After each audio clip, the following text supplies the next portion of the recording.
In third paragraph, early in the spring of 1938, our new friends helped us to organize the Alcoholic Foundation.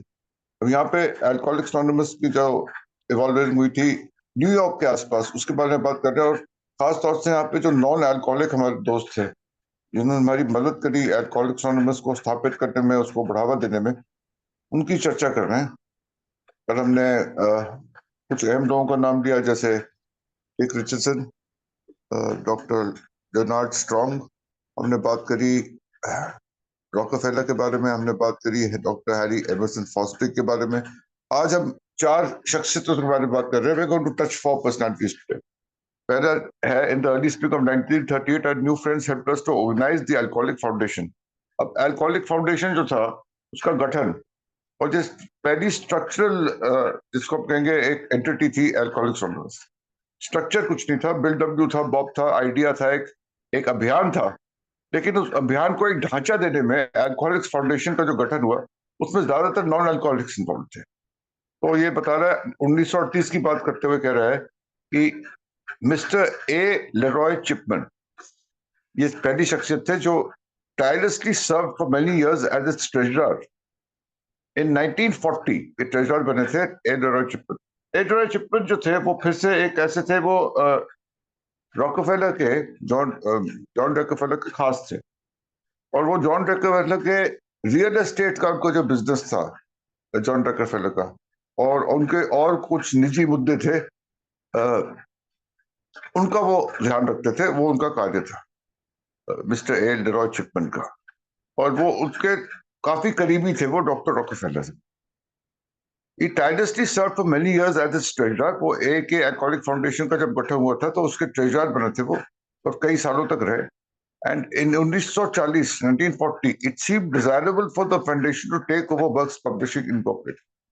Bill W और hang P ने जो big Book की छपाई के लिए company बनाई थी छोटी सी, वर्क्स पब्लिशिंग करके, जबकि इसका जो काम था उनको हार्पर ब्रदर्स करके कंपनी मिल गई थी पब्लिशिंग की, जो तैयार हो गई थी बिग बुक छापने के लिए। लेकिन हैंक पी ने बोला नहीं, हम अपनी कंपनी बनाएंगे और हम खुद छापेंगे अपनी किताब, उसके लिए हम पैसा रेज कर लेंगे शेयर होल्डर्स के द्वारा। और लेकिन वो सारी जो प्रोजेक्ट था वो गड़बड़ में पड़ गया, पैसों की कमी पड़ गई, और लोग पैसे मांगने लगे जो शेयर होल्डर थे। तो मिस्टर ए लेरॉय चिपमैन जो था, जो ट्रेजरर बना था अल्कोहलिक फाउंडेशन का, 1940 में it seem desirable for the foundation to take over works publishing. Alcoholic foundation जो थी उसने वर्क्स पब्लिशिंग का जो सारा एहतियात था अपने ऊपर ले लिया। The little company we had formed to handle the book, and 2 years later, Mr. Chipman did most of the work in raising the $8,000 which was needed to pay off the shareholders, and Mr. Charles V. Town in full, thus making the foundation the sole owner of the A book. वे $8,000 के ऋण में था share holders को देने से, और इन्होंने, आपको याद होगा हमने पढ़ा था कि डॉक्टर मिस्टर चार्ल्स टाउन ने $4,000 अपने निजी अपने पास से दिए थे किताब के लिए, और ये एक लोन था, और शेयर होल्डर्स का पैसा भी एक तरह से लोन ही था, वापस करने थे, वो हिसाब देना था उसको। तो ये $8,000 जो रेज करे ताकि वो पूरी तरह से वर्क्स पब्लिशिंग कंपनी को बंद करके, और ये पूरा एहतियात जो है इसका, पूरी जो कंपनी का जो इख्तियार है वो सब अपने ऊपर ले लें। अल्कोहलिक फाउंडेशन की ये फिर एक संपत्ति बन जाती है वर्क्स पब्लिशिंग कंपनी को बंद करके। तो मिस्टर ए लेरॉय चिपमैन, जिसकी चित्र पर भी अपने स्क्रीन पे देख रहे हैं, इन्होंने वो इस बात के लिए वो उन्होंने इंस्ट्रूमेंटल थे, मतलब उनको इस बात का श्रेय दिया जाना चाहिए कि उन्होंने वो $8,000 रेस करे ताकि वो चार्ल्स टाउन को और जो शेयर होल्डर थे सबको निपटा सके। और ये पैसे उन्होंने ज्यादातर, मेरे ख्याल से जो इतिहास के पन्नों में मैंने थोड़ा बहुत पढ़ा है कि जॉन डी रॉकफेलर ने ही इनको ये पैसा दिया था ताकि वो इनको निपटा दें, और वो ये भी एक तरह से लोन था जो बाद में निपटा दिया गया था। Recently, Mr. Chipman had to retire from the board of trustees because of illness. अब ये उम्र के चलते थोड़े से बीमार थे, और उनको रिसेंटली, मतलब 1955 की बात कर रहे हैं कि 1955 की मैं बोल रहा है कि रिसेंटली, यानी कि कुछ साल पहले 1955 के उनको रिटायर होना पड़ा बोर्ड ऑफ ट्रस्टी से, क्योंकि वो बीमार पड़ने लगे।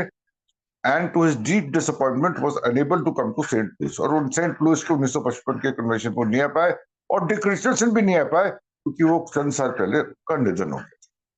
तो ये थी बात ए डेरॉय चिपमैन की, जिसको प्यार से चिप भी बोलते थे, डब्ल्यू। और वो जैसे मैंने कहा लीगल एस्टेट एडवाइजर थे रॉकफेलर के, और ये बिग बुक के छपाई में इनका भी योगदान था कि उन्होंने वहां पे बर्क्स पब्लिशिंग कंपनी को बंद करके सारा पैसा दिया, और अल्कोहलिक फाउंडेशन को उसका बिग बुक का पूरा जो काम था संभालने के लिए आ गया। ये थी बात एलिनोर चिपमैन की। अब आगे बढ़ते हुए, present at that early 1940 meeting was yet another of Mr Richardson's friends, Frank Amos. Frank Amos आ गया हमारी स्क्रीन पे। फ्रैंक एमोस के बारे में हम पहले भी पढ़ चुके हैं। ये भी रॉकफेलर के खास थे, न्यूयॉर्क के एडवर्टाइजिंग एग्जीक्यूटिव थे ये। और इनको रॉकफेलर ने भेजा था एक सर्वे करने, असेस करने की अल्कोहलिक फाउंडेशन और अल्कोहलिक्स एनोनिमस करती क्या है, अल्कोहलिक्स एनोनिमस कहाँ तक फैली हुई है, क्या काम करती है, इनके काम करने में कोई दम है भी कि नहीं है। तो 2 हफ्ते तक उन्होंने न्यूयॉर्क में सर्वे किया सारे अल्कोहलिक्स एनोनिमस की गतिविधियों का, बिल डब्ल्यू से मिले, और एक्रोन में जो सफलता प्राप्त हो रही थी अल्कोहलिक्स एनोनिमस को, उसको देखने के लिए, उसका मुआयना करने के लिए वो एक्रोन गए, डॉक्टर बॉब से मिले, वहां की मीटिंग्स देखी, वहां के उस टाइम के मेंबर से बात करी, और उन्हें बड़ी दिलचस्पी लगी। और हमने पढ़ा था कि उनकी दिलचस्पी लेने का एक और कारण यह था कि उनके 2 भाई थे जो बुरी तरह से शराब से पीड़ित थे, 2 brothers who were severely alcoholic, और उनका उपचार के लिए वो सोच रहे थे कि अगर ऐसी कोई चीज मिल जाए तो क्या बात है। तो वो फिर जब वहां गए तो उन्होंने वहां मिले, जब डॉक्टर बॉब से एक राउंड में सब किया, तो उन्होंने उसकी रिपोर्ट जो दी, और मैं आगे पढ़ता हूँ। A newspaper advertising executive and a trustee of AA, only lately retired in 1938. Lately retired, sorry. तो ये एक ट्रस्टी भी रहे हैं, और अभी रिसेंटली रिटायर हुए। मैंने 1955 की बात करते हुए रिसेंटली बोल रहे हुए Frank Amos. In 1938, Frank went out to Akron to meet Dr. Bob and to make careful survey. देखो, डॉक्टर बॉब से मिलने के थे, केयरफुल सर्वे यानी कि एक जांच पड़ताल करने के लिए बड़े ध्यान से, बड़े गहराई से, of what had transpired there, Akron में हुआ क्या था। It was his glowing report. जो वापस आए, उन्होंने जो रिपोर्ट दी रॉकफेलर को, उस रिपोर्ट के बारे में बोला गया ग्लोइंग रिपोर्ट, यानी कि उसमें एक ग्लोइंग रिपोर्ट, उसमें एक चमक थी उस रिपोर्ट में, of doctor Bob and Akron's group number 1, doctor Bob के बारे में, और एक्रॉन में जो अल्कोहलिक्स एनोनिमस का पहला ग्रुप बना उसके बारे में। ये किंग स्कूल एक्रॉन की फोटो डाली है सुमेश ने, first a meeting location king school एक्रॉन में। तो ये सब चीजें देखी फ्रैंक एमोस ने जब वो विजिट किया उन्होंने एक्रॉन को। On that had caught Mr. Rockefeller's interest and had further encouraged the formation of the foundation. ये जो रिपोर्ट बना के दी थी, इसने जो अल्कोहलिक्स एनोनिमस में दिलचस्पी बढ़ी जॉन डी रॉकफेलर की, और उसकी वजह से अल्कोहलिक्स एनोनिमस का फाउंडेशन। अब देखिए फ्रैंक एमोस को कितना योगदान था कि ना वो जाते एक्रोन, ना वो ये रिपोर्ट बनाते, ना जॉन डी रॉकफेलर उसको पढ़ते, और ना ही अल्कोहलिक्स एनोनिमस का के अल्कोहलिक फाउंडेशन का उस तरह गठन होता। तो ये सब चीजें जो थे, ये छोटे छोटे योगदान जो है, ये कितने अहम है। This foundation was to become the focal point of A's World Services. तो फाउंडेशन जो बनी थी अल्कोहलिक फाउंडेशन, यही वो केंद्र बिंदु थी जो आगे जाके ए के वर्ल्ड सर्विसेज का रूप लिया, which has been responsible for much of the unity and growth of our whole fellowship. Frank Amos was accessible at his office or home in New York at almost any time, day or night, and his counsel and faith were of immense help to us. So Frank Amos जो थे, वो हमेशा हाजिर थे ए की सेवा के लिए, दिन हो या रात हो, घर हो या ऑफिस हो, और उनके जो योगदान थे, और उनकी जो वो कह रहे उनके काउंसिल एंड फेथ, काउंसिल मतलब उनके जो सलाह करते थे, जो वो अपनी सेवाएं प्रदान करते थे, और फेथ जो उनका विश्वास था अल्कोहलिक्स पर, ये चीजें जो थी, ये हमारे आगे अल्कोहलिक्स एनोनिमस की वृद्धि के लिए ये चीजें बहुत बहुमूल्य साबित हुई। तो ये बात हुई फ्रैंक एमोस की। आगे बढ़ते हैं हम, और अब जाते हैं रूथ हॉक की तरफ। As we New Yorkers continue to reminisce and the small hours away, रेमिनिस का मतलब यहाँ पे ये हुआ कि मीठी यादें लेना, किसी चीज को याद करना मिलके, किसी और के साथ मिलके याद करना, यानी कि अकेले नहीं, किसी और के साथ मिलके याद करना है, एक जुट में, और मीठी यादों के साथ, प्लेजेंट थॉट्स के साथ। तो रूथ हॉक क्रिस्टेलियस इनका नाम था पूरा, first non alcoholic secretary of alcoholics anonymous, और जर्मन थी ये Ruth Hock, she was basically from Germany.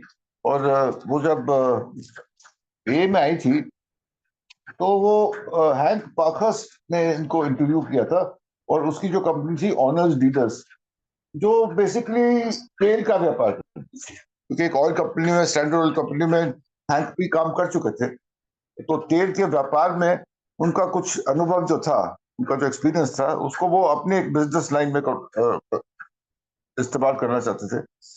तो जब ये रूथ हॉक को उन्होंने इंटरव्यू किया था ऑनर्स डीलर्स की सेक्रेटरी के, लेकिन अल्टीमेटली उसने जो काम किया है वो ऑनर्स डीलर्स का कम किया और अल्कोहलिक्स अनोनिमस का ज्यादा किया। लेकिन मैं वापस किताब पे आते हुए बोलता हूँ कि as we New Yorkers continue to reminisce, यानी कि मीठी यादें जब ली, the small hours away at Saint Louis, we thought of Ruth Hock, the devoted non-alcoholic girl who had taken reams of dictation and had done months of typing and retyping when the book Alcoholics Anonymous was in preparation. तो सबसे बड़ा योगदान जो इसका था, जिसकी हम इसको याद करते हैं, she took reams of dictation. reams जो है वो कागज नापने का एक जरिया है। अगर मैं बोलूंगा कि मैंने कुछ पन्ने जो है वो छापे हैं, या कुछ पन्नों का ऑर्डर दिया, पेजेस का, पेपर का, तो उसको रीम्स में हम गिनते हैं, और एक रीम जो है वो लगभग 500 शीट्स का होता है। तो हम ये ना करें कि जब प्रिंटर पेपर ऑर्डर करता है, या जब हम बोलते हैं कि कितने रीम्स में लिखा गया ये, या कितने रीम्स का, तो हम पेपर को रीम्स के हिसाब से गिनते हैं, और एक रीम जो है वो लगभग 500 उसमें पन्ने होते हैं एक रीम में। तो यहाँ पे करने के मतलब है कि बहुत बड़ी तादाद में, यहाँ रीम्स ऑफ डिक्टेशन मतलब बहुत बड़ी तादाद में उसने डिक्टेशन ली, ज्यादातर बिल डब्ल्यू से, बिग बुक लिखते हुए बहुत ज्यादा पेजेस। क्यों? क्योंकि पहले कुछ लिखा गया, फिर उसको काटा गया, फिर कुछ और लिखा गया, फिर उसको भी उसमें भी तब्दीली हुई। और बिल डब्ल्यू को आदत थी कि वो सीधा लिखता था और सीधा टाइप कराता था, वो शॉर्ट हैंड में नहीं जाता था कि मैं लिख रहा हूँ, तू शॉर्ट हैंड में लिख, उसके बाद तू टाइप कर, उसके बाद मैं चेक करूंगा, नहीं, वो सीधा बोलता था। वो चाहता था कि सीधे के सीधे उस चीज की वो टाइपिंग हो, भले थोड़ा समय ज्यादा लगे। तो उसका स्टाइल था वो बिल डब्ल्यू का। तो यही बता रहे कि जब टाइपिंग बहुत करी, और जैसा हमें पता है वो टाइपर का नाम भी उस टाइम कोरोना था, जिस टाइपराइटर पे वो सारा टाइप हुआ।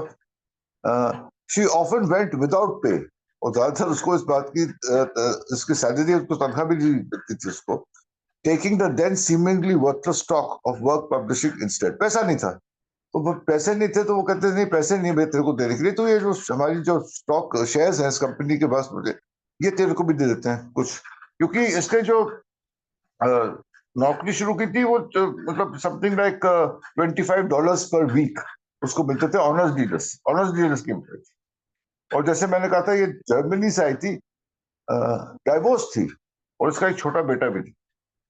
और आगे पढ़ते हुए, I recall with deep gratitude how often her wise advice and her good humor and patience helped to settle the endless squabbles about the book's content. इस बुक के छपाई में और लिखाई में rather जो वाद विवाद हुए, जो संघर्ष हुए, कॉन्फ्लिक्ट्स हुए, डिफरेंसेस ऑफ ओपिनियन बोलेंगे, झगड़े वगड़े बहुत हुए इस किताब।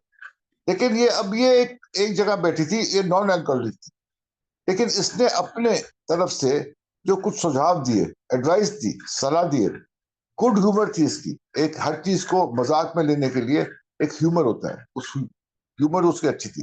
पेशेंस, जब ऐसा कुछ हो रहा है तो इसने उस टाइम पे धैर्य और सब्र दिखाया, क्योंकि कई लोग थे शराबियों के साथ वो काम कर रहे थे, याद रखना। और यहाँ पे हर एक शराबी का अपना अलग व्यू पॉइंट होता है, किसी चीज को देख के टकराव भरी स्थितियां होती हैं। उस टाइम पे हमारे पास ट्रेडिशंस भी नहीं थे जो आज हैं, और उस टाइम पे इतना गठन भी नहीं हुआ था ए का। तो यहाँ पे काफी वाद विवाद, संघर्ष, कॉन्फ्लिक्ट्स, कॉन्फ्रंटेशंस होती होंगी, लेकिन अपनी तरफ से रूथ हॉक ने इन चीजों को बहुत अच्छी तरह से संभाला, अपने गुड ह्यूमर से, अपने धैर्य से। उसने कई समझौते कर रहा है, help to settle the endless squabbles about the book's content, कि बुक में कैसे लिखा जाए, क्या लिखा जाए, क्या कंटेंट होना चाहिए, एंडलेस यानी कि अनगिनत किस्म के यहाँ टकराव जो होते थे उसको निपटाने में यहाँ पे अपनी तरफ से रुथ हॉक ने मदद करी। Many an old timer at St. Louis also remembered with gratitude those warm letters Ruth had written to him when he was a loner struggling to stay sober out there in the grassroots. देखिए उस time पे telephone और computers और internet ये सब चीजें तो थी नहीं, तो कोई लोनर ए मेंबर हो और ए के साथ संपर्क करना चाहता हो, ए का कोई लिटरेचर मंगाना चाहता हो, ए के बारे में कोई जानकारी हासिल करना चाहता हो, तो ये काम ज्यादातर चिट्ठी पत्री से ही होता। हर जगह टेलीफोन भी नहीं होते थे उस टाइम पे, और टेलीफोन होते भी थे तो पहुंचना मुश्किल होता था, तो और महंगे होते थे। तो जो लोनर मेंबर थे, स्ट्रगल कर रहे थे, उनको उनके साथ वो रूथ हॉक संपर्क रखती थी, उनको चिट्ठी पत्री करने में, उनको ए का लिटरेचर प्रोवाइड करने में, कोई और उनको समस्या हो उसके बारे में खुद ही बात करती थी। एक तरह से ट्रेन हो गई थी, एज ए के काम करने का तरीका उसको समझ में आ गया, क्योंकि जब ये ऑनर्स डीडर्स के ऑफिस में सेक्रेटरी थी तो ऑनर्स डीडर्स का काम कम होता था और ए का काम ज्यादा था। शराबी आते थे बिल डब्ल्यू से, बॉब से मिलने के लिए, बात करने के लिए। बॉब तो नहीं था वहां पे, लेकिन हैंक भी था, तो वो उसको तजुर्बा हो गया था, उसका इस्तेमाल किया उसने काफी लंबे यहाँ पे डोनर मेंबर्स की मदद करने। उसके अलावा जब चिट्ठी पत्री आती थी तो वो उसको रिस्पॉन्ड करती थी खुद ही, उसको बिल डब्ल्यू के सलाहकार की सलाह की वहां पे जरूरत, उसका जो भूमिका थी बहुत अहम थी रूथ हॉक। और आगे हम आज की लास्ट पढ़ते हैं, Ruth our first national secretary and when she death in early 1942 Bob B took her place. अब ये बॉब बी रूथ हॉक के बाद आई as secretary, national secretary. First national secretary बनी रूथ हॉक, उसके बाद बॉबी आई, और बॉबी बी 1942 से आई। बॉबी बी की का जो चित्र है वो अपने स्क्रीन पे अब, और ये अल्कोहलिक थी, she was an alcoholic and in fact we rate her as the first alcoholic employ of 1942 से 1946 तक ये यहाँ पे रही। And Bobby B was known as a fantastic communicator, fantastic communicator के नाम से इसको जाना जाता है। इसकी लेटर राइटिंग बड़ी स्ट्रॉन्ग थी, लेटर की लैंग्वेज, लेटर की प्रेजेंटेशन और क्या बोलना चाह रही, बहुत फैंटास्टिक कम्युनिकेटर थी। और इसने ये बिल डब्ल्यू की बहुत करीबी थी। ये एक टाइम पे हॉलीवुड में एक अभिनेता बनने की भी इसने कोशिश करी, और ये बिल डब्ल्यू की, जैसे मैंने बोला, बहुत करीब थी। अर्ली ए के दिनों में बिल डब्ल्यू को जो संघर्षों का सामना करना पड़ता था निजी तौर पे भी, उसमें बॉबी बी काफी हद तक उसकी मदद करती थी। She was very close to Bill W. Bobby, for several years, faced almost single-handedly the huge aftermath of group problems and followed in the wake of John Alexander's feature article on A in the Saturday Evening Post. 1941 में जो Saturday evening post में the drunkards best friend जो article लिखा था John Alexander ने, तो उसमें तो उसकी प्रतिक्रिया आई थी, जो उसकी इंक्वायरीज आई थी, तो बॉबी बी ने बहुत अहम भूमिका निभाई उसमें, उसके रिस्पॉन्स देने में। And single handedly the huge aftermath of the group problems, यानी कि इसमें जो प्रॉब्लम्स भी हुई थी ग्रुप में को लेकर उस दौरान, उसमें भी उसका बड़ा योगदान था, उनको निपटाने में। आगे गहराई में हमें राजेश भाई बताएंगे इसके बारे में। Writing thousands of letters to struggling individuals and wobbly new groups, she made all the difference during that time when it seemed very uncertain that A could hang together at all. ये संघर्ष भरे दिन थे A के, कुछ पता नहीं था कि A जो है वो एकजुट रह पाएगी कि नहीं, लेकिन इस समय भी वो अपनी तरफ से दृढ़ता से खड़ी रही, और जो जो जहाँ पे चिट्ठी पत्री करनी थी, कम्युनिकेशन प्रोसेस को उसने जो जारी रखा, क्योंकि ज्यादातर झगड़े जो है वो इसलिए नहीं टूटते क्योंकि कम्युनिकेशन नहीं होती, वार्तालाप ठीक से नहीं हो पाती है, कम्युनिकेशन चिट्ठी पत्री ठीक से नहीं हो पाती है। एक दूसरे से बातचीत जो है वो बहुत जरूरी है किसी भी वाद विवाद को निपटाने के लिए। उसने वो कम्युनिकेशन प्रोसेस जो था, चिट्ठी पत्री द्वारा या टेलीफोन द्वारा जो भी था, राइटिंग थाउजेंड्स ऑफ लेटर्स, हजारों की संख्या में उसने चिट्ठी पत्री करी, और struggling individuals and wobbly groups, यानी कि सिर्फ लोगों को नहीं, ग्रुप्स को भी, जो उस टाइम पे संघर्ष करते थे सिर्फ जिंदा रहने के लिए, उस टाइम पे उसने उससे बातचीत जो रखी और ये जो माध्यम कायम रखा, उसकी वजह से अल्कोहलिक्स एनोनिमस जो टिकी रही। जबकि वो टाइम जो था बड़ा अनसर्टन था, कुछ पता नहीं था कि चल पाएगी, टिक पाएगी एक ही नहीं, लेकिन उस टाइम पे बॉबी बी ने अपना सहयोग वहां पे बखूबी दिया। तो आज हमने दोस्तों 4 लोगों के बारे में पढ़ा, एक एक करके, Chipman, Frank Amos, Ruth Hock and Bobby B. मैं यहाँ समाप्त करूंगा and stop our journey today over here and take it on again tomorrow from the last paragraph of page 60. Thank you everybody and back to you, Prem. Thank you Atul ji, बहुत बहुत धन्यवाद। और मैं राजेश जी से विनम्र विनती करता हूँ कि प्लीज आए। राजेश जी प्लीज। जी धन्यवाद। मेरा नाम राजेश है, मैं एक शराबी हूँ। धन्यवाद प्रेम जी सर्विस के लिए, और thank you so much Atul ji डुबकी लगवाने के लिए। और सुमेश जी लगे रहो भाई सर। 1938 में हमारा एक छोटा सा ट्रस्ट बन गया। अच्छा, कई चीजें रिपीटली बोलनी पड़ रही हैं, तो उस चीज के लिए एक्सक्यूज करें मेरे को ग्रुप, क्योंकि फिर वो कंटेंट जुड़ेगा नहीं पीछे से, तो फिर वो कंफ्यूज ज्यादा हो जाएंगे। तो थोड़ा सा, तो एक छोटा सा इन्होंने बोर्ड बनाया, एल्कोहलिक फाउंडेशन उसका नाम रखा, और 5 ट्रस्टी बनाए उसमें, और कई बार रिपीट कर चुका हूँ। बिलार्ड रिचर्डसन, दूसरा फ्रैंक मोस, और तीसरे John would. John would attorney थे। अब देखो ये ट्रस्ट तो बना दिया इन्होंने, और सेक्रेटरी और ट्रेजरर पहले जो थे वो अब आज मेरे को पढ़ के कई बार ना बड़ा कंफ्यूज हो जाता है सिस्टम आज जैसे वो एल रे चिपमैन को पढ़ा कि ट्रेजरर थे पहले, ये बने थे ट्रेजरर, लेकिन पहले ट्रेजरर जो है वो ट्रेजरी का काम भी फ्रैंक मोस को ही दिया गया था। लेकिन चलो, अब एक एडवाइजरी कमेटी बना दी बिल ने। पता नहीं भाई साहब कहां से दिमाग था बंदे के अंदर, क्या था, क्या हो रहा था। हालांकि यहाँ पर जो इन्होंने दोनों ही मतलब बी क्लास ट्रस्टी, जैसे एक तो डॉक्टर बॉब हो गए, और दूसरे पहले बिल आर बनाए इन्होंने, उसने भी दारू पी ली। फिर हैरी बेकर बनाया, उसने भी दारू पी ली। और पहले मतलब ये बोर्ड के चेयरमैन भी थे दोनों ही। तो इस तरीके से एक एडवाइजरी कमेटी बनाएगी, उसमें एलवे Chipman, Bill W, Albert Scott जिसका कल जिक्र कर रहे थे जो चेयर करता था, और हैंक, ये 4 लोग जो है वो एडवाइजरी कमेटी में बैठ गए। मतलब इनको एडवाइज करने के लिए एक कमेटी का गठन करा गया। अब ये मीटिंग लगी होने, और ए एलरे चिपमैन का योगदान सच में यार बहुत बड़ा योगदान है। मतलब ए को ए तो भाई साहब था ही नहीं। एल्कोहलिक एनोनिमस बनने के बाद भी 1939 में बन गया। जैसे 10 अप्रैल 1939 को हमें किताब मिली, नाम मिला, भाई एल्कोहलिक एनोनिमस का होना चाहिए था सब कुछ, पर किताब तो एक ही है ही नहीं। किताब तो 49 शेयर होल्डर हैं उनके, उनकी रूथ हॉक को दे रहे हैं ये। जब भी तनख्वाह देने की बारी आई तो सर्टिफिकेट पकड़ा देते थे उसको, अरे ये पकड़। बर्क पब्लिशिंग कंपनी का जो, मतलब फ्रॉड नहीं बोलूंगा, मेरे को शब्द आता नहीं है यहाँ पर बोलने, क्या शब्द यूज करूं, कि वो ना तो रजिस्टर्ड है वो वर्क पब्लिशिंग कंपनी, उसके शेयर शूट रजिस्टर्ड तो है नहीं।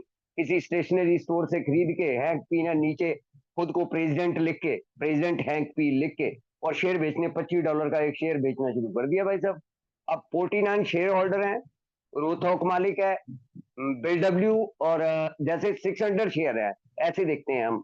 200 शेयर हैंक पी ने ले लिए, 200 बिल डब्ल्यू को दे दिए, और 200 इन लोगों को, जैसे रूथॉक को तनख्वाह की जगह, सैलरी की जगह वो दिए जा रहे हैं। मालिक तो भाई वो हुआ ना जिसके पास शेयर है। और 200 शेयर का मतलब समझिए आप, 1/3 मालिकाना हक हैंक पी के पास, 1/3 बिल के पास, और 1/3 इन लोगों के पास। अभी ये तो दिक्कत हो जाएगी भाई। अब 1940 में, अच्छा उससे पहले भी 1938 में भी एक घटना घटी है, उसमें भी बेचने जा रहे थे। वो फ्रैंक मोस का आइडिया था कि हार्पर न्यूज़पेपर के एडिटर ई एक्समैन और जी एक्समैन, और जो दोनों थे, कि उनको दे दो जी इसका, जेनी एक्समैन और ई एक्समैन, ये 2 थे, और इनको दे दो। वहां भी बड़ा प्यारा एक बेडब्ल्यू का, मैंने सोचा आज इसको भी मैं कोड कर दूं साथ में, कि बेडब्ल्यू का एक थॉट, मतलब जो विजन है ना बेडब्ल्यू के अंदर, भाई साहब अगर मैं देखूं, मैंने खैर इतना वो पढ़ा नहीं है, जिन लोगों ने भी पढ़ा है वो बताते हैं कि इससे विजनरी आदमी हो ही नहीं सकता, कि 20 साल पहले सोच लेना कि आने वाले समय के बारे में कौन सी हमारी संस्था को दिक्कत आएगी। तो वो मैं सेंटेंस पढ़ता हूं, जब ये इसको हार्पर न्यूज़पेपर वाले को लगे थे, उसने $1500 हालांकि एडवांस देने की बात होगी थी, अगले दिन पेपर साइन होने थे, तो बिल ने लिखा था कि suppose our book were someday to become the chief text for our fellowship. हो सकता है कि एल्कोहलिक एनोनिमस की ये किताब जो है वो एक दिन हमारा चीफ टेक्स्ट बन जाए हमारी फेलोशिप का। our principal written asset would then be owned by an outsider publisher. यार मालिकाना हक दूसरे के पास होगा, जो प्रिंसिपल है जो ये सारी चीजें जो इस किताब के अंदर हैं, ये इनका तो मालिक तो दूसरा है और पब्लिशर भी दूसरा होगा यार। बाकी चीजें ये तो पब्लिश ही नहीं करवा पाएगा किताब। और दूसरा थॉट ए चिपमैन का कि भाई मालिक तो है ही नहीं, क्या करें। और यहां से जो जो मतलब उनका थॉट जो था, उन्होंने बोला यार ऐसे करते हैं कि अब फिर अतुल जी ने सही बोला कि डी रॉकफेलर के पास चलते हैं। ये जो 49 जो शेयर होल्डर हैं, या बीडब्ल्यू है, हैंक पी है, रोथॉक है, इनसे मतलब उनसे पैसे लेते हैं और उनसे पैसे लेने के बाद इन लोगों को पैसे लौटा देते हैं।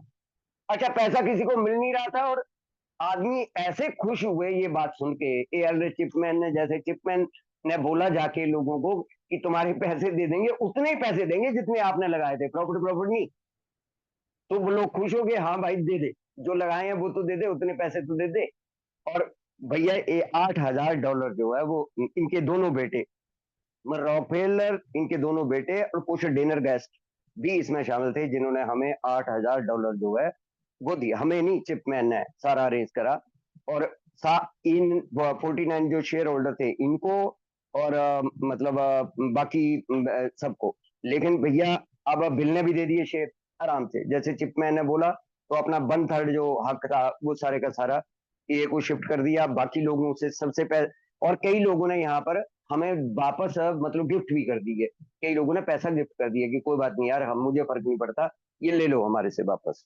लेकिन फंस गया मामला हैंक पी का, क्योंकि हैंक पी लेफ्ट हो गया था। अब 1939 से वो लेफ्ट चल रहा है, सितंबर से। अब वो तो भाई साहब मना कर रहा, बल्कि वो उल्टा लड़ाई कर रहा आके। हैंक पी कह रहा कि ये सारे का सारा ये मेरा है, ये टेबल और था भी, टेबल उसका, कुर्सी उसकी, बेंच उसका, एक एक कमरों में पड़ा हुआ सामान ही उसका।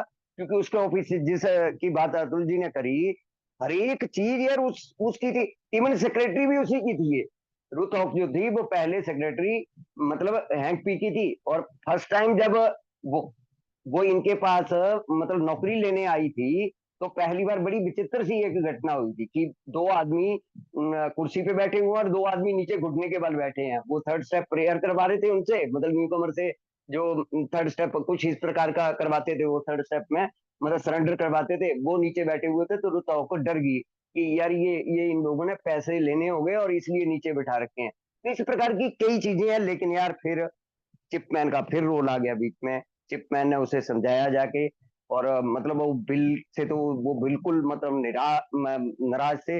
लेकिन बड़ी प्यारी चीज जो है वो उन्होंने लिखी हुई है। मतलब आगे हम इस किताब में भी पढ़ेंगे, और अगर आप इसके बारे में और जानकारी लेना चाहते हो, language of heart page number 57 में, lack of money proved a boon, language of heart page number 62 में, last 7 year have made a self supporting. और इनमें ये जो स्टोरीज है सारी की सारी आप लोग जो है वो विस्तार में पढ़ सकते हो। और किस तरीके से वो $200 उसको वो मतलब वो उसके फर्नीचर के दिए, और $200 उसको शेयरों के दिए। और जिस दिन उसने पेपर साइन करे उस दिन अल्कोहलिक अनोनिमस अपने लिटरेचर जो टेक्स्ट था, जो हमारा आज बोलते हैं हम बेसिक टेस्ट, बड़े गर्व से कहते हैं ना, हमारा बेसिक टेस्ट का मालिकाना हक अल्कोहलिक एनोनिमस के पास आ गया, जिस दिन हैंक पी ने वो पेपर साइन कर दिए थे पैसे लेके। लेकिन बिल ने कहीं भी यार हैंक पी का दोष नहीं निकाला। उसने बोला यार बीमारी से ग्रस्त है बंदा, इसलिए लड़ रहा है। तो एक यहाँ पर सबक ये भी मिलता है कि जितनी मर्जी हमारे अंदर इंटेलिजेंसी हो, एक बार हाथ में प्याला आ जाता है ना भाई साहब, फिर आदमी की दुर्गति ही पिटती है, चाहे कितना भी इंटेलिजेंट आदमी। धन्यवाद जी, thank you so much. Thank you Rajesh ji, बहुत बहुत धन्यवाद। राजेश जी, अतुल जी और सोमेश जी, तीन लोगों का बहुत बहुत धन्यवाद। आभारी है ग्रुप जो ये सर्विस के लिए। और कोई भाई आगे आए प्लीज, इन 4 पैराग्राफ पर कुछ अपना एक्सपीरियंस हो तो शेयर करें। अरे प्रेम जी, एक हेलो। पैराग्राफ मेरे से छूट गया यार, ये इसको ले लूं, वो जो ये लड़ाइयों की ले लो बात सर, ले करी लो, है थैंक यू सर, कंटेंट ले लो सर, ले लो की। प्लीज। सॉरी। वो यार किताबें ज्यादा होती हैं हाथ में। अच्छा, मेरा नाम ऋषिकेश, मैं एक किताबी हूँ। अब ये जो बात करिए ना झगड़े की, यहाँ पर मतलब वो जो जैसे BW कंटेंट लिख देते थे, वो पीला पेपर इनके घर में था, उसके ऊपर लिख देते थे, और बेसिकली वो कंटेंट जाता था हमारे ग्रुप में। जैसे ज्यादा झगड़े जो होते थे वो हैंक पी, जिम्बी, फिर स्माइल, BW और रुथॉक, ये 5 लोग होते थे इसमें। ज्यादातर जो इनका आपस में ही वाद विवाद हुए हैं, खासकर गॉड को लेके, गॉड के कंटेंट को लेके इन लोगों के बीच में, जो बहुत पहले भी 1-2 बार इस मामले में बात हुई है। क्योंकि जिम भी घोर नास्तिक थे, फिर मायो घोर आस्तिक थे। ये मेरे को लगता है ये 2-3 लोग जो थे वो अगैबाजी थे, या किस प्रकार से मतलब मिड में रहते थे। हैंक पी भी मिड में रहते थे, और खासकर BW भी मिड में रहते थे। तो इस प्रकार के जो इन्होंने बोला ना कि झगड़े होते थे, और बड़ी समझदारी से रुथ हॉक जो है वो जैसे मिडल मैन का काम करती थी, कि मतलब ये कंटेंट को बीच में लेकर आना, कि इसकी बात भी नहीं, इसकी बात भी नहीं, इसकी। और वायलेंट झगड़े होते थे भाई, ये अल्कोहलिक एनोनिमस में शुरू से चलता हुआ आ रहा है कि वायलेंट हो जाते थे वो झगड़े, खासकर फिट्जमय और उसके जिम्बी के बीच में। या इवन कई बार तो कई किसी कंटेंट को बदलने के लिए दोनों अड़ भी जाते थे। तो मिडल मैन की जो भूमिका है ना हमारी इस किताब में, ये जो हम लोगों को देखने को मिलता है ना, कल भी इस बात की चर्चा हो रही थी कि यार कोई किस हर धर्म ने बोला हमारे खिलाफ नहीं है, या किसी ने भी, जिसको भी भेजा हमने, किसी का भी, तो उसमें रुथ हॉक की भूमिका सबसे ज्यादा है, क्योंकि वो मिडल में लेकर आ जाती थी इन चीजों को, कि भाई इस प्रकार से। और बॉबी पी का रोल, ये जो हमारा आज का जो स्ट्रक्चर हम लोग पढ़ते हैं, ये जो खासकर कंसेप्ट वाला या कॉन्फ्रेंस वाला जितना भी है, बॉबी पी का रोल सबसे ज्यादा है, मतलब इवन सबसे ज्यादा है। जैसे 3 लोगों को मैं श्रेय देता हूँ इसका, लियोनार्ड हॉरिसन, बर्नार्ड स्मिथ, BW, और चौथी बॉबी बी। ये 4 लोगों ने जिस स्ट्रक्चर को आज हम जी रहे हैं अल्कोहलिक एनोनिमस में, ये 4 लोगों का बहुत बड़ा शुक्रिया, धन्यवाद। थैंक यू सो मच, और सॉरी यार दोबारा। थैंक यू एक बार फिर, बहुत बहुत धन्यवाद तीनों भाइयों का, अतुल जी, सुमित जी और राजेश जी। और थैंक्स। और कोई भाई इन सब 4 पैराग्राफ पर जो भी स्टडी हुई है उसके ऊपर कोई भाई शेयर करना चाहते हैं, प्लीज आगे आए। हेलो एक्सपीरियंस शेयर करें प्लीज। हाँ सर प्लीज। जी, मैं एक शराबी, मेरा नाम अरुण है। मैं महाराष्ट्र से हूँ। डोंबिवली करके एक छोटा गांव है मुंबई के बाजू में, मैं वहां से हूँ। आज जो हमने 4 पैराग्राफ्स पढ़े हैं, और उसमें इसका बुक का जिक्र आया, तो उसमें जो पुराने मेंबर्स हैं उनके अकाउंट्स जो हैं वो थोड़े थोड़े अलग है। उन्होंने जो बताई चीजें हैं वो थोड़ी अलग है। आप अगर देखना चाहो तो रूथ हॉक का इंटरव्यू यूट्यूब पे है। ये जो बात करते हैं ना हम लोग कि हार्पर ब्रदर्स में हार्पर ब्रदर्स में लोग गए थे, बिल और हैंक दो गए थे साथ में, और जाने के बाद में वहां पे उनको ऑफर की गई थी कि बुक तो पब्लिश करेंगे, लेकिन बुक की जो ओनरशिप होगी वो हार्पर्स के पास होगी। और उन्होंने रॉयल्टी देने का डिसाइड किया था, मतलब सजेशन दिया था। बुक की प्राइस उन्होंने काउंट की, कैलकुलेट की, और 10% रॉयल्टी उन्होंने इनको देनी थी। कभी पैसे तो नहीं थे बिल्कुल अल्कोहलिक्स एनोनिमस के पास। तो वो जो प्रपोजल था वो बिल को बहुत अच्छा लगा था। दोनों मीटिंग से बाहर आ गए, और बाहर आने के बाद while they were travelling back, तभी हैंकी ने बता दिया कि बिल ये बुक की ओनरशिप तो फाउंडेशन के पास होनी चाहिए, मतलब हमारे पास होनी चाहिए। हम ऐसे हमारी जो ये है किताब है वो किसी और की प्रॉपर्टी होने नहीं दे सकते। और वो चीज ये हमारे क्लास ए ट्रस्टीज थे, उनको पसंद नहीं आई,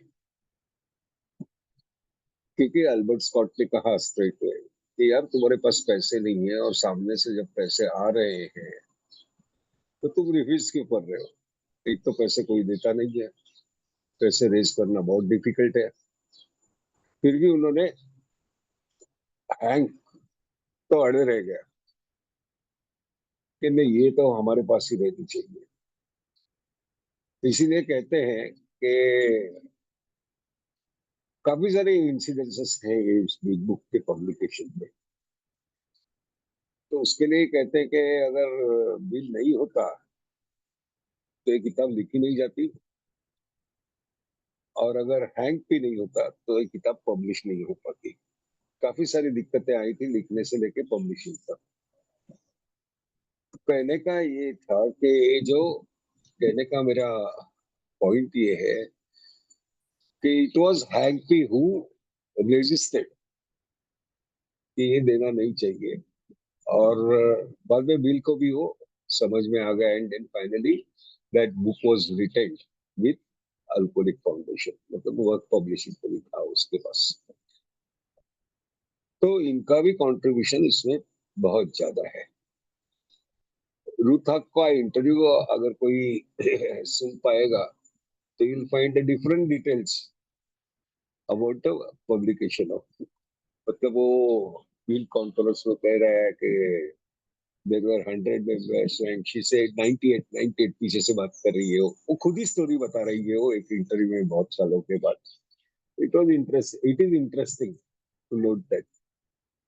तो इसमें ये बुक की पब्लिक, ये जो है बुक की ओनरशिप, ये हमारे पास रहेगी और रह गई, और मेजॉरिटी ऑफ फेलोशिप के एक्सपेंसेस थे, यानी जीएसओ के एक्सपेंसेस थे, वो उसमें से जो प्रॉफिट थी उस प्रॉफिट में से होने लग गए थे। तो इनका कंट्रीब्यूशन सभी लोगों का उसमें है। हैंक ने और रूथ ने स्पेशल एडिटिंग के क्लासेस किए थे एक यूनिवर्सिटी में जाके, इवनिंग क्लासेस उन्होंने अटेंड की थी, और बहुत सा बुक जो है ना, स्पेशली स्टोरी सेक्शन, वो रूथ ने और उसने अपना हैंक ने एडिट किया हुआ है। काफी कोइंसिडेंसेस हैं उसमें, काफी अनबिलीवेबल, मतलब आज हम ऑब्जेक्टिवली देखने जाएंगे तो बहुत सी चीजें हमें ऐसी लगती कि बिल्कुल असंभव। क्योंकि एक तो पर लास्ट 3-4 दिन पहले राजेश जी ने टॉम उजल का एडिटर का जिक्र किया था। उन्हीं, वो तो कंटेंट का एडिटिंग करते थे, लेकिन टेक्स्ट का एडिटिंग करने के लिए और एक ब्लेयर करके लेडी थी, वो ब्लेयर जिसके लिए काम करती थी, उन्होंने ये रॉकफेलर का अपना स्टैंडर्ड ऑयल का जो कुछ ये था, इशू था, उसके बारे में उन्होंने काफी सारे इन्वेस्टिगेटिव जर्नलिज्म किया हुआ था। ये कॉम्प्लेक्स चीजें हैं जो तभी हुए, वो आज देखने को जो बंदी रॉकफेलर के अगेंस्ट ही दिख रही है उसी को अल्कोहलिक्स एनोनिमस टेक्स्ट एडिटिंग का काम दे रही है, फिर बाद में उसे भी पैसे देने की दिक्कत आ गई थी। तो अभी वो देखने जाएंगे तो थोड़ा सा ये लगता है कि ऐसी सारी कठिन परिस्थितियों में से, ऐसी सारी उलझनों में से मार्ग निकला और ये बुक पब्लिश हो गई। मैं रुकता हूँ यहाँ पे, thank you. Arun sir, thank you, आपने अपना एक्सपीरियंस शेयर किया हमारे साथ। और कोई भाई आ गया है प्लीज? 4 पैराग्राफ हमने पढ़े हैं आज, प्लीज सर, समय कीमती है।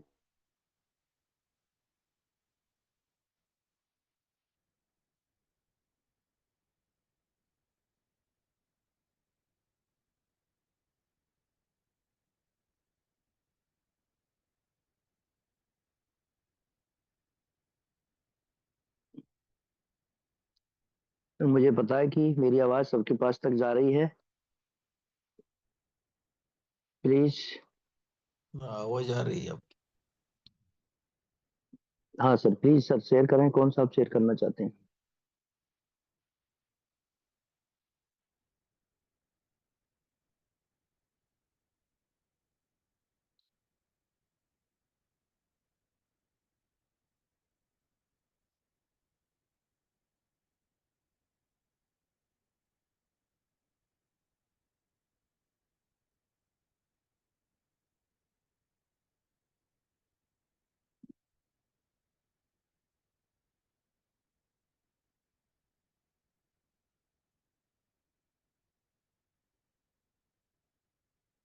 Please sir.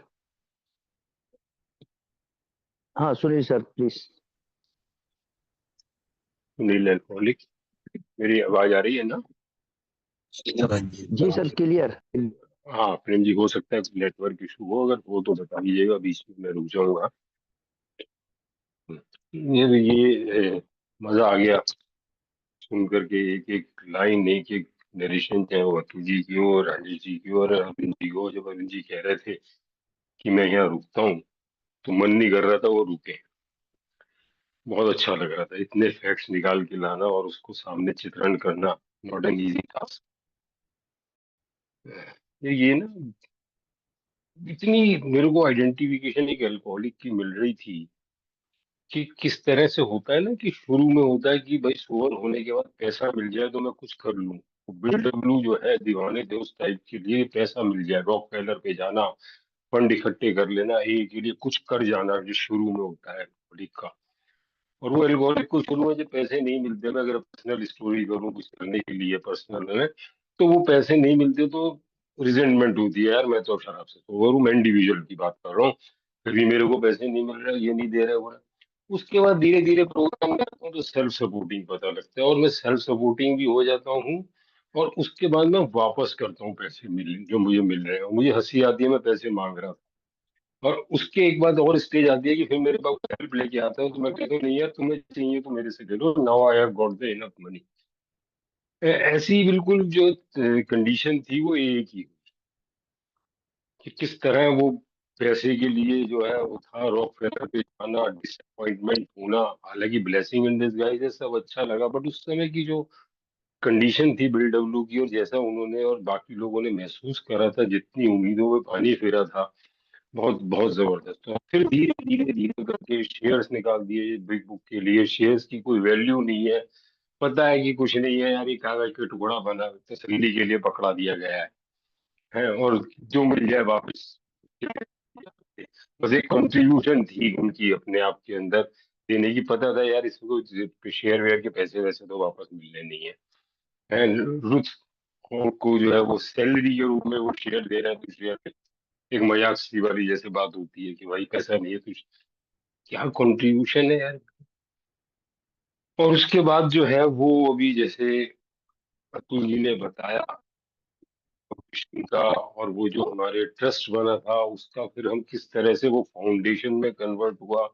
एक छोटा सा ऑफिस ऑलरेडी जो बन गया था, उस ऑफिस का यूज, छोटा सा ऑफिस, उसमें फर्नीचर, हैंग पी का सारा फर्नीचर, रूफ बैठे हुए हैं और उसके ऊपर कर रहे हैं कार्य। कितना टिपिकल, रिम्स ऑफ पेपर यार, मायने रखता है उस समय के अंदर जब इतनी फैसिलिटीज नहीं थी, इतना कार्य करना। और अगर मैं देखूँ ना, तो हैंक और जो बीडब्ल्यू की बात है, तो मुझे तो ऐसा लग रहा है कि जैसे दो ए बनी है, एक ऑक्सफोर्ड के अंदर बनी है, उसमें सॉरी बनी है, जिसके अंदर जो है वो बीडब्ल्यू और डॉक्टर बॉब जो है वो को फाउंडर है, और एक न्यूयॉर्क में बनी है जिसमें हैंक पी और बीडब्ल्यू को फाउंडर है। कहीं नाम ही नहीं आ रहा डॉक्टर बॉब का यहाँ पर, वहां तक किसी का नाम नहीं आया था। तो यहाँ पर बिल्कुल इस तरह से लग रहा है, और कितनी डेवलपमेंट, जैसे अभी जो बात बताई अरुण जी ने, और जो अक्सर कही भी जाती है कि बीडब्ल्यू ना होते तो लिखी नहीं जाती, और हैंक भी ना होते तो प्रिंट नहीं होती। कितनी जबरदस्त चीज है कि कैसे हमें बिग बुक मिलती, जो इतना हमारा जो सोर्स है इतना जबरदस्त। एंड विजन ऑफ बीडब्ल्यू, यार ये बाहर क्यों जाए किसी के हाथ के अंदर, ओनरशिप किसी और पे क्यों जाए। एंड वो विजन को, उस विजन को रखते हुए हैंक पी का सबसे पहले ये विरोध आना कि नहीं, ये हम इसकी जो है किसी दूसरे के हाथ में, अपनी जायदाद है, अपनी जो प्रॉपर्टी है, एसेट है, वो हम दूसरे के हाथ में नहीं देंगे।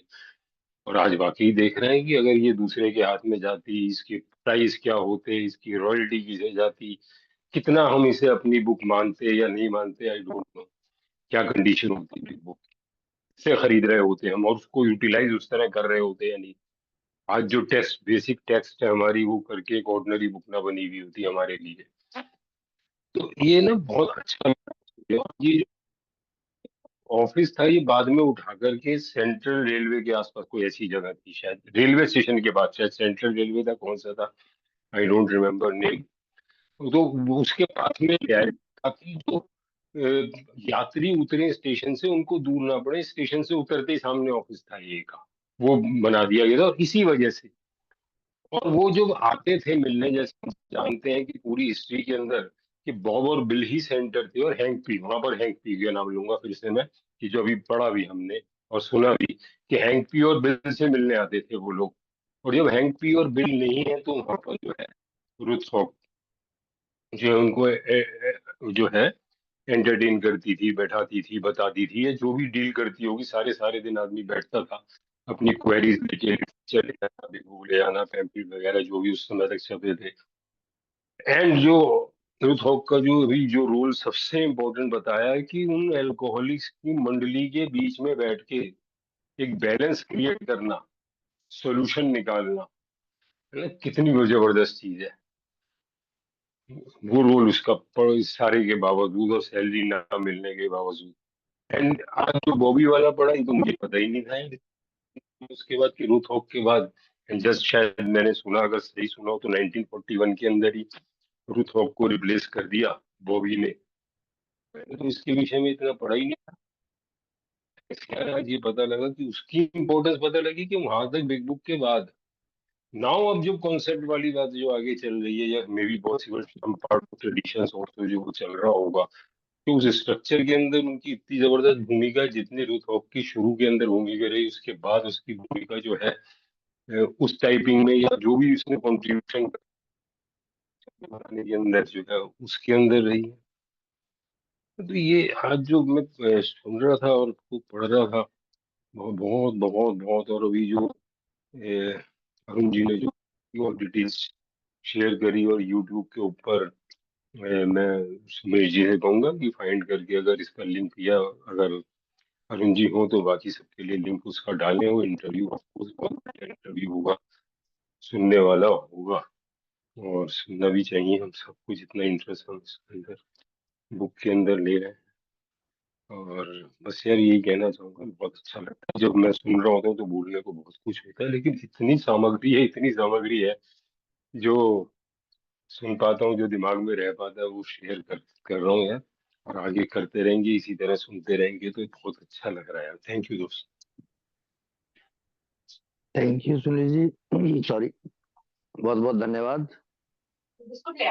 जब जब अभी कह रहे थे ना कि भाई वो ये चीज मैंने देखी नहीं, तो मैं बड़ा वो हो रहा था। मैंने कहा वाकई यार, इतना स्टडी के बाद भी क्या अंदर है, बहुत कुछ बचा रहता है। जो मैं कई बार मैं भी कहता हूँ ना कि भाई वो मैंने जी वो तो शेयर ही नहीं किया, ये तो शेयर ही नहीं किया, तो यार वाकई बहुत कुछ है अल्कोहलिक एनोनिमस में जब अंदर तक जाते हैं बुक्स में। अतुल जी प्लीज, बेमिसाल। हाँ नहीं, मेरा एक सवाल था अल्कोहलिक अतुल, मेरा एक सवाल था, अगर अरुण भाई इसमें कुछ रोशनी डालेंगे कि did Bill W ever make any personal wealth from the sale of the Big Book? क्या बिग बुक की जो बिक्री हुई थी उससे क्या कोई निजी संपत्ति कभी बनाई बिल डब्ल्यू ने, कोई रॉयल्टी के रूप में उनके या उनके परिवार लोगों ने?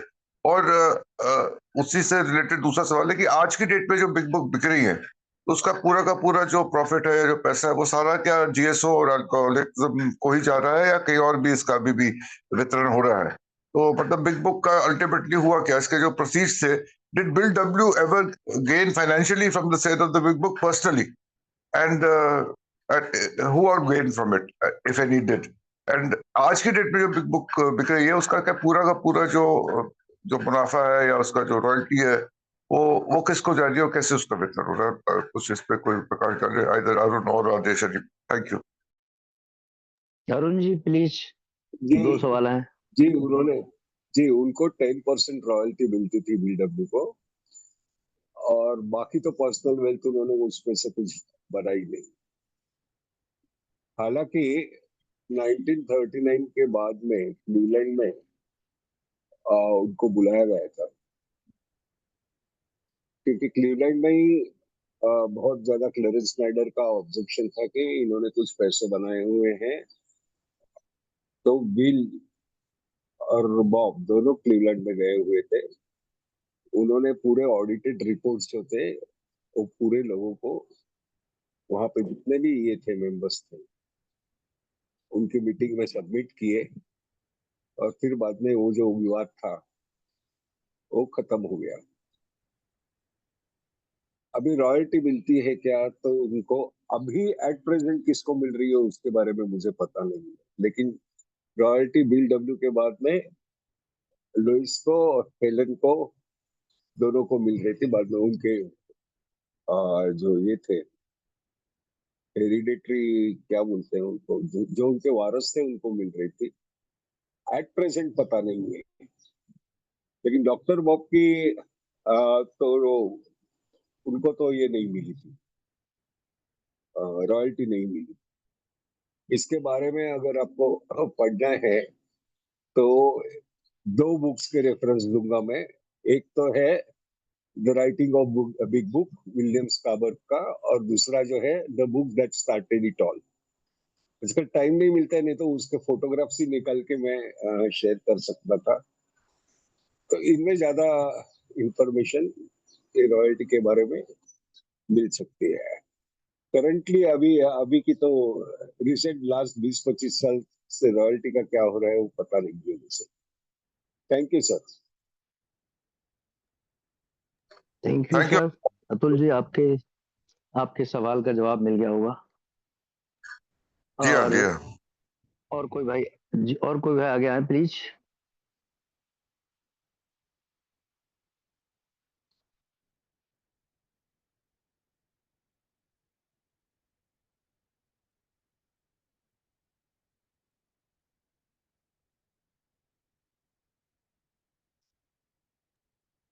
दूसरी बात ऐसी है ना कि बिल डब्ल्यू ने प्रॉपर्टी बनाई है, ने क्या बनाई, तो एक स्टेपिंग स्टोन का घर उनका जो बन गया वही। दैट स्टेपिंग स्टोन का घर भी उनको जो मिला हुआ है, वो स्टेपिंग स्टोन की जो ओनर थी लेडी, उन्होंने लिटरली उनको थ्रोअवे कॉस्ट में दिया है, और वो भी इंस्टॉलमेंट के बेसिस पे, इंस्टॉलमेंट्स पे उन्होंने पे किया है। पूरे के पूरे पैसे साथ में नहीं दिए हैं उन्होंने, और धीरे धीरे धीरे जैसे हो सके वैसे उन्होंने दिए हुए हैं वो। बिल डब्ल्यू के पास प्रॉपर्टी ऐसे ज्यादा ये नहीं थी। अभी थोड़े दिन पहले ही हमारी मीटिंग में जिक्र हुआ था ना कि बिल डब्ल्यू जब वो क्लीवलैंड में गए थे ये बुक का ये लेके, तभी उनके शूज को भी डॉलर के जितना होल था, शूज के सोल को। तो ऐसी सिचुएशन में वो थे। बाद में जैसे रॉयल्टी के पैसे आने लगे तब तक उनको थोड़ी थोड़ी हालत उनकी जो है वो ठीक होने लगी थी। बट वो बहुत सारे मतलब जो विवाद होते हैं ना, उसमें से एक विवाद वो ही है कि बिग बुक एक स्कैम है, और बिल डब्ल्यू और बॉब दोनों इसमें से पैसे बना रहे हैं। वो बड़ा तभी ये था, और उसको ये करने वाला क्लेरेंस स्नाइडर और अनफॉर्चुनेटली हैंक पी था, क्योंकि हैंक पी सितंबर या अक्टूबर 39 में ही रिलैप्स हो गया था। तो रीजन अतुल जी ने बताया था लास्ट वीक में। काफी सारे रीजन थे। एक तो उसके स्टार्टिंग में इस बिग बुक का हिसाब भी वही रखता था।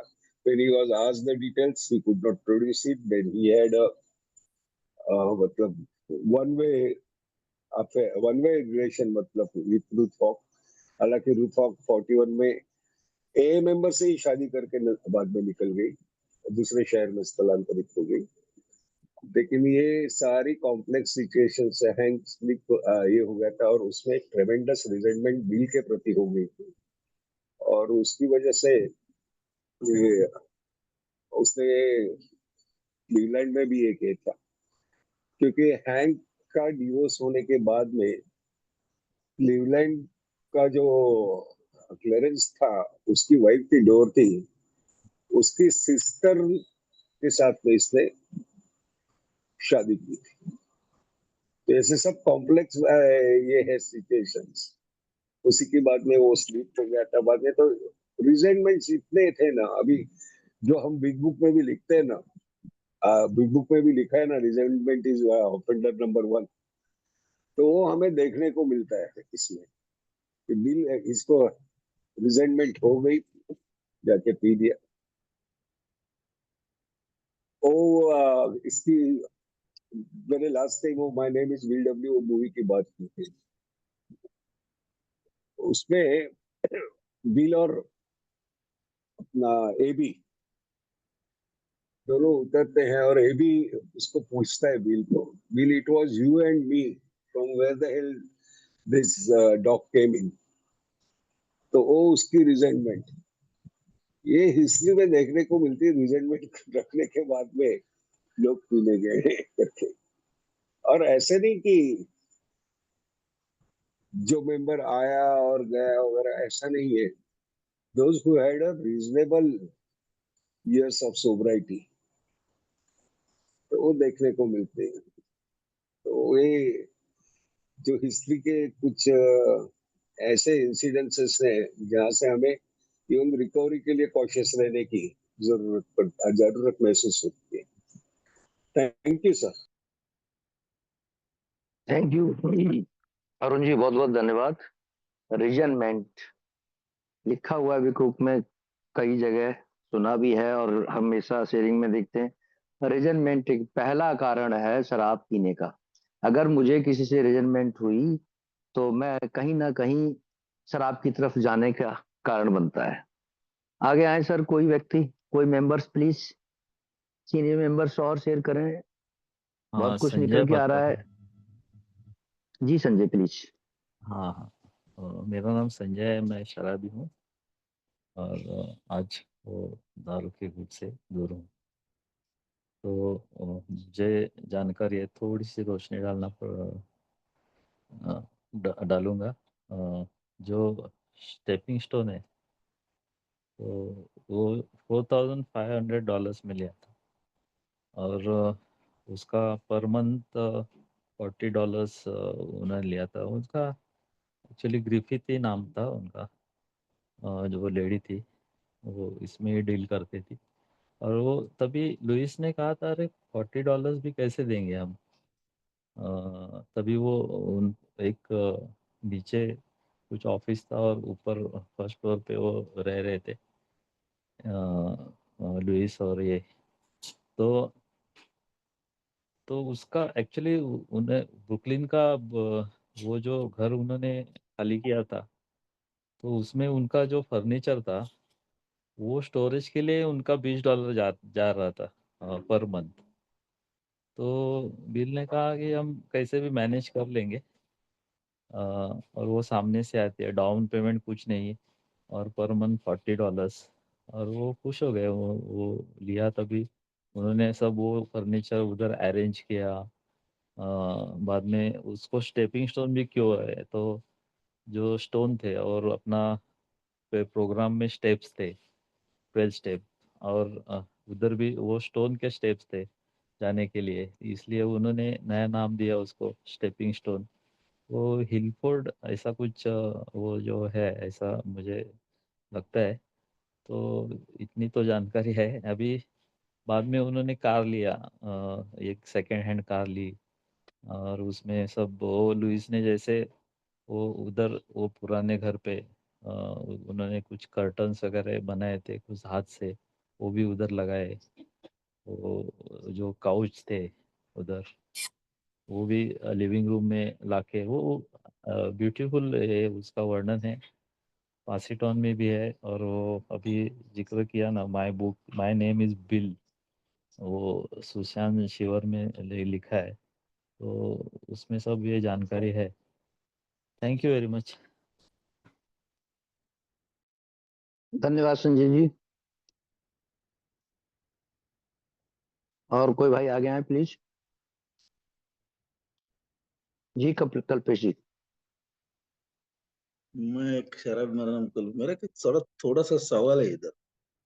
ये जो लोग पिबेट है या फादर डाउलिंग है, इस तरह के जो फादर्स लोग उस टाइम ये को हेल्प करते, ये कि कोई एक शराबी इतने बड़े फादर को या बड़े बड़े जो व्यक्ति समाज के, उनके पास जाना, उनको मिलना और एक ही तरफ आकर्षित करना और एक का प्रचार प्रसार करने के लिए उनको उद्धित करना, ये कार्य देखते हैं। आज के डेट में ऐसा कार्य हो रहा है। मेरा ये सवाल है, आज की डेट में कोई इंटरव्यू, कोई भी ऐसा काम आज हो रहा है क्या? क्योंकि इसका पता मेरे को चलता नहीं कि आज ये हो रहा है। क्या मैं इसके लिए ये प्रयास कर रहे हैं कि हम, इसका कोई जवाब दे सकता है? Thank you. प्लीज कोई मेंबर इसका जवाब दें कल्पेश जी का। हेलो। मुफसिल टाउन्स में आज भी जी अरुण ऐसे सर। होता है, आज भी ऐसे होता है। अगर आप लखनऊ जाओगे तो वहां पे एक फादर है, he is more than 75 years old now. He gave the premises for meetings. समझे कि नहीं? बहुत जगह पे वहां पे हो रहा है, वो हमें पता नहीं चलता है क्योंकि इंडिविजुअल लेवल्स पे ये काम किए जाते हैं। अगर आप फादर जो का नाम ले लीजिए, फादर जो हैज आल्सो वर्कड। फादर जो का एक स्टेटमेंट आपको बहुत मतलब टच करके जाएगा। हालांकि ही वॉज, उनकी जो संस्था है वो एक रिहेबिलिटेशन सेंटर भी चलाती है। तो एक बहुत बड़े अमीर के बेटे दुनिया के पूरे शहर रिहैब सेंटर, जितने भी कॉस्टली रिहैब सेंटर्स हैं वो सब करके आए थे, अमेरिका, न्यूयॉर्क वगैरह से लेकर। उनका नाम नहीं लूंगा मैं यहाँ पे। वो बेटे के लिए उन्होंने इतना किया था, फिर बाद में फादर को पूछा, इंडिया में आने के बाद में वो फादर के पास गए कि दुनिया का सबसे बेस्ट रिहैब सेंटर कौन सा है, ट्रीटमेंट फैसिलिटी। तो उन्होंने आंसर दिया था एक ही वर्ड में, फुटपाथ करके। मतलब आप ट्रीटमेंट फैसिलिटी में कोई भी जाओ, but unless and until complete depletion eight depth जब तक होता नहीं है तब तक इसमें कुछ हो नहीं सकता है, उसका मीनिंग था। बट एक वर्ड में उन्होंने दिया था आंसर। तो काम होते रहते हैं, हमें वो पता नहीं चलता है क्योंकि संगठित तौर पे ये काम नहीं होते हैं, क्योंकि एज पर आवर ट्रेडिशन हम लोग अटैच नहीं हो सकते हैं। आज भी क्रिश्चियन फैटर्निटी जो है, सभी इसके लोग हमें जगह देते हैं। आजकल वो सिचुएशन भी बदलने लगी है, लेकिन जगह देते हैं। हमारा कल्चर कहिए या हमारा जो सोशल आउटफिट है, उसमें से बहुत सारी दूसरी प्रार्थना स्थलों में हम लोग जाना, दूसरे धर्म की प्रार्थना स्थलों में जाना हम लोग पसंद नहीं करते, क्योंकि हमें डर लगता है उसमें। पहले भी अल्कोहलिक्स एनोनिमस में ज्यादा करके मेंबर्स एक क्रिश्चियन ही थे। बाकी लोगों को डर लगता था, यार वहां पे जाके जाने के बाद कन्वर्जन होगा वगैरह वगैरह वगैरह, डर लगता था उसको। आज भी नॉर्थ में बहुत सारी डिस्ट्रिक्ट्स ऐसे हैं जहाँ पे वो धारणा कायम है। तो आपको अगर ओपन करके भी दिए उन्होंने प्रीमाइसेस वगैरह या जो भी हेल्प है वो करने की कोशिश की लोकल स्तरों पे, तो भी वो लोकल जो हेल्प है वो एक्सेप्ट करने की क्षमता हम में नहीं है, या वो सोच हम में नहीं। क्षमता तो है लेकिन वो सोच हम में नहीं है।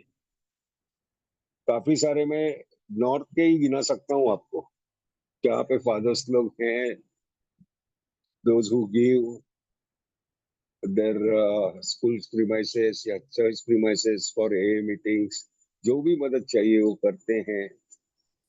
आजकल मुंबई में और आजू बाजू की जगह में ये चीजें बदलने लगी है, और उसका रीजन अगर सोचे तो हम ही लोग हैं, क्योंकि ये बहुत सी जगह जो है वो हमें फ्री ऑफ कॉस्ट मिलती है। एक 10 साल पहले ऐसे वाक्य हुआ था कि हमारे ग्रुप की एनिवर्सरी थी, काफी लैविश खाना वगैरह वगैरह दिया, फादर नए आए थे इसमें उनको इनवाइट किया।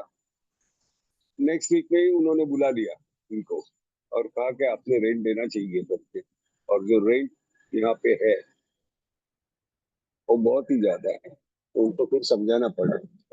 बट ही वॉज इंसिस्टिंग कि यार तुम लोग इतना खर्चा करते हो इस पे, तो तुम्हें देने में क्या इतना। दूसरी जगह पे ऐसे हुआ, ये तो 2 साल पहले की बात है कि उन्होंने मीटिंग की जगह देने से इनकार कर दिया। जो मीटिंग वहां पे 15 सालों से चल रही थी, वो उन्होंने कहा कि अभी से नहीं चलेगी। उसके पीछे के रीजन हमारे मेंबर्स का बिहेवियर का, ऐसे उधर के ही मेंबर्स बोलते हैं। तो मैं उन फादर को मिलने गया था, बट देन ठीक है, ऑल बिग पिक्चर के हमें ये करना है, वो करना है, और ये हमारी प्रायोरिटी है नहीं। हमारे बच्चों के लिए, छोटे बच्चों के लिए स्कूल इक्विप करना है, उसका स्कोप बढ़ाना है, नंबर ऑफ स्टूडेंट्स बढ़ाने हैं। उन्होंने तो दूसरी बाजू में जगह भी ली थी, फिर भी उन्होंने फिर वो मीटिंग को लिए जगह नहीं, मतलब नहीं दी। उसके लिए बाकी सब फादर से भी इंटरवेंट करने की कोशिश की। पहले तो मिलने को ही तैयार नहीं थे वो फादर, लेकिन दूसरे फादर्स ने इंटरवेंट करने के बाद at least he granted the interview, और इंटरव्यू में जाने के बाद में ही वाज फर्म। हालांकि उस चर्च के मेंबर्स भी बता रहे थे कि दिस इज अ गुड, ये अच्छी बात है कि लोग सुधर रहे हैं, but then he was adamant and he did not give the place, that's a fact. तो वो वहां की मीटिंग शिफ्ट करनी पड़ी। Thank you sir. मेरा मतलब कहने का ये है कि ऑर्गेनाइज वे में हम लोग उनसे ये नहीं करेंगे, but at individual levels it goes on. Thank you. Thank you Arun ji, thank you. Alpesh ji का शायद जवाब मिल गया होगा। और ये बड़ी अच्छी बात है बताया सॉरी, कि सबसे कॉस्टली रिहैब या सेंटर फुटपाथ है।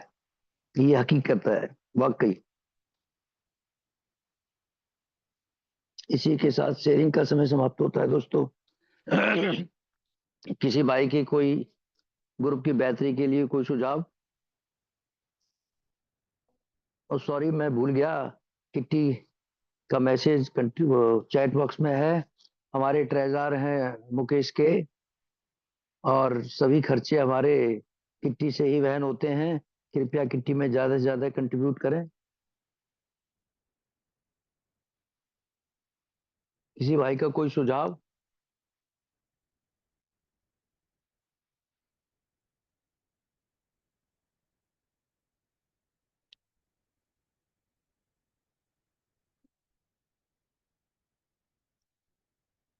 किसी भाई की कोई अनाउंसमेंट?